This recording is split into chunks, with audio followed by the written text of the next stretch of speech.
Baik, untuk karangan yang telah saya beritahu kamu dalam kelas, yang mana akan kamu tulis dan akan dinilaikan, saya akan membaca cerpen Erti Pengorbanan yang ditulis oleh Rahimah Muhammad. Dan saya rasa cerpen ini sangat sesuai kerana ianya boleh dijadikan bahan rangsangan apabila kamu memikirkan tentang isi karangan kamu nanti.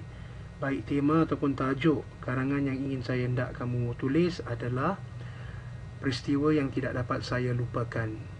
Okey, saya akan baca, dan bila saya baca kamu dengarkan. Saya nak ingatkan kamu bahawa tema kekal, tema yang terdapat pada cerpen ini kekal, ya. Dan sudut pandangan orang pertama harus digunakan. Cerpen ini menggunakan sudut pandangan orang ketiga, jadi saya nak kamu tukar kepada sudut pandangan orang pertama.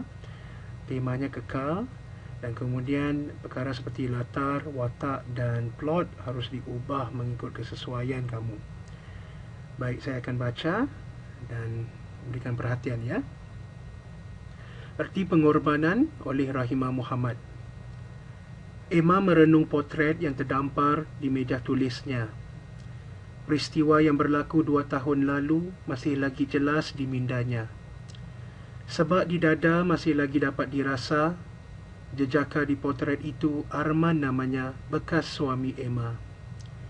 Semakin lama dia menatap potret itu, semakin pilu rasa di hatinya. Kerana sememangnya cinta Emma buat Arman bukan hanya diukir di hari semalam, tetapi telah sekian lama bertaktah di hati. Kata-kata Arman masih lagi teringang-ingang di telinganya. Air jernih berlinangan di kelopak mata Emma dan kemudian turun tanpa diundang membasahi pipinya.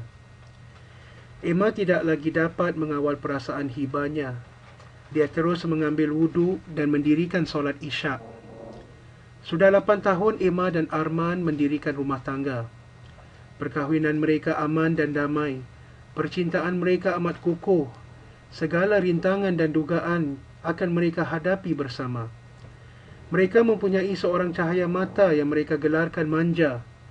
Setiap minggu, mereka akan keluar bersiar-siar bersama. Pendek kata, kebahagiaan keluarga mereka menjadi cermin perbandingan kepada rakan-rakan dan kenalan mereka. Arman adalah seorang suami yang amat penyayang dan romantis.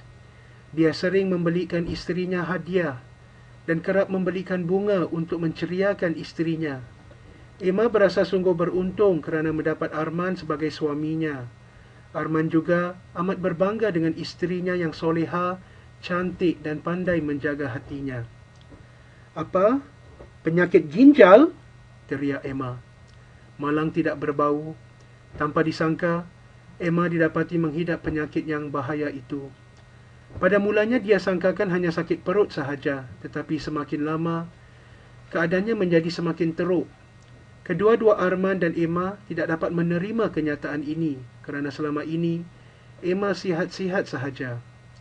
Doktor mengesahkan bahawa Emma hanya mempunyai 8 bulan sahaja untuk hidup. Arman menitiskan air mata, lalu mendakap Emma dengan erat dan mengucup dahi isterinya. Arman menasihati Emma supaya tabah dan menguatkan semangat untuk menghadapi segala onak dan duri kehidupan dengan hati yang tenang, dan berjanji akan menghadapinya bersama. 4 bulan telah berlalu sejak Emma mengetahui akan penyakitnya. Hari demi hari badannya menjadi semakin lemah. Perasaannya sering terganggu dan dia menjadi lebih emosi. Dia memerlukan perhatian dan belayan manja daripada Arman.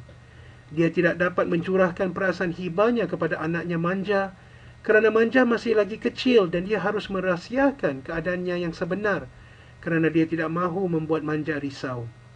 Namun begitu, Emma amat berduka cita dengan sikap Arman yang kian berubah. Arman yang dahulunya seorang yang penyayang, romantis dan prihatin, kini telah menjadi pemarah dan seperti tidak mengambil endah akan perihal rumah tangga lagi. Kecewa sungguh Emma dengan perubahan suaminya. Apa ni? Rimaslah, sana sikitlah, teriak Arman. Kenapa dengan you gini? Tanya Emma. Kenapa dengan you lah, asyik komplain aja, rimas. Arman menyambung. Kata-kata Arman mengguris hati Emma. Dia tidak menyangka suaminya akan berubah dengan sekelip mata. Arman berubah di saat-saat Emma memerlukan perhatian yang secukupnya. Emma merasakan hidupnya tidak bermakna lagi. Perubahan sikap Arman telah mematahkan semangat Emma untuk terus berjuang dan melawan penyakitnya. Dia berputus asa dan merasakan bahawa lebih baik jika dia meninggalkan dunia yang fana ini.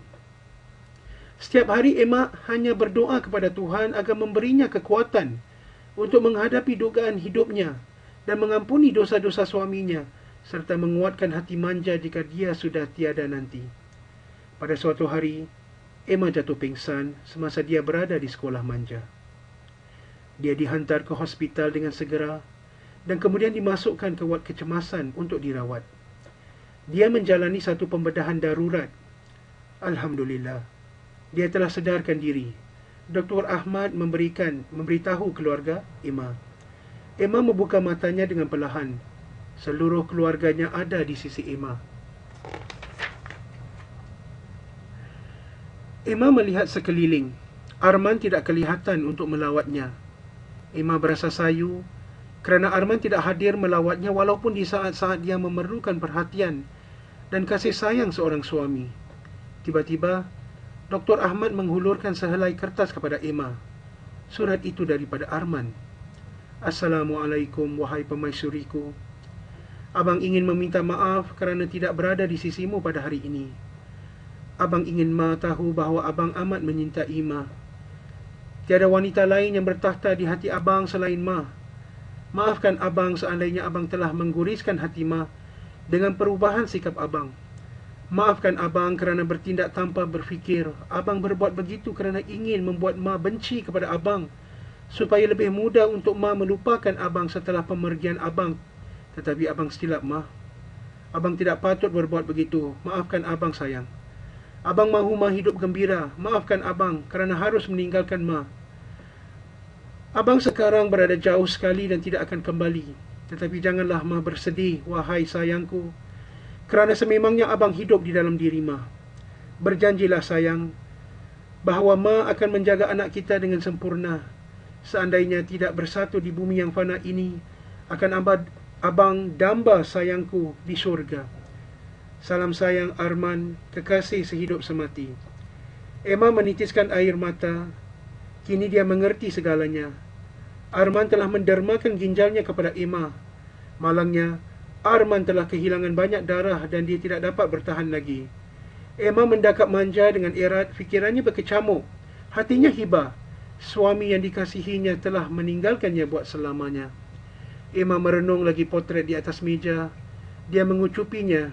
Dibukanya surat itu lagi. Dia menitiskan air mata lagi. Diletakkan surat itu di atas meja bersebelahan dengan potretnya bersama Arman. Emma baring di atas katilnya dan melelapkan mata. Manja mengetuk pintu bilik Emma lalu memasuki bilik itu untuk menemui ibunya sebelum dia masuk tidur. Ibu, Manja nak tidur. Ibu tak cium Manja ke? Ibu, bangunlah Bu. Ibu, jerit Manja. Emma tidak bangun juga.